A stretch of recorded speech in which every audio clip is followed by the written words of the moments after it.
Festival kuliner terbesar nomor 1 di Indonesia akhirnya hadir di Manado. Setelah sukses digelar di 21 kota, kini giliran warga Manado yang bisa menikmati langsung lezatnya kuliner khas Bangkok.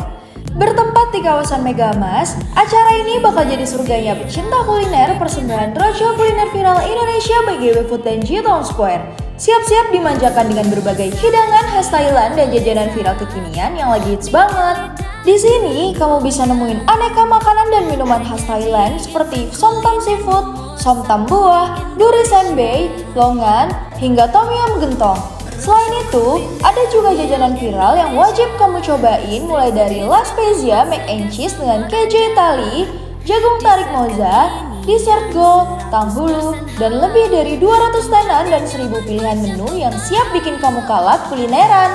Semua menu di sini 100% halal ya. Setiap hari juga bakal ada live music dan games berhadiah yang bikin suasana makin seru dan meriah.